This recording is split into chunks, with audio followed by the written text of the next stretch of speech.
deydi. Yani ajratib jannatga kirgizadigan, do'zaxga kirgizadigan kun bo'ladi. Shuni hisob kitob kuni deydi.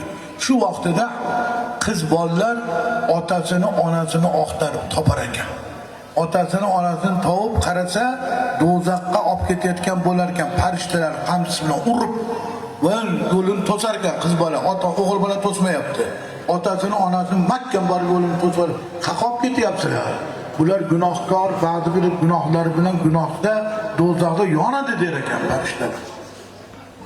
Shunda qizlar aytar ekanki, shu bizni savoblarimizni olib otamizga, onamizga bersalaring, bularning gunohlarini biz olib, ularning o'rniga do'zaxga biz kiraylik der ekan qiz bola. Nima uchun buni deyapti? Biz tug'ildik. 18 yil, 19 yil boqishdi, yegizishdi, kiydirishdi, kamiga o'qitishdi.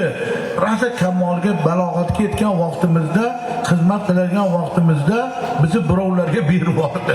U birovlar qaynata, qaynana, kuyov degan odamlar bo'lar ekan. Umrbod o'shalarning gapini chattig'iga, achchig'iga chidab, begonalarning xizmatini qildik.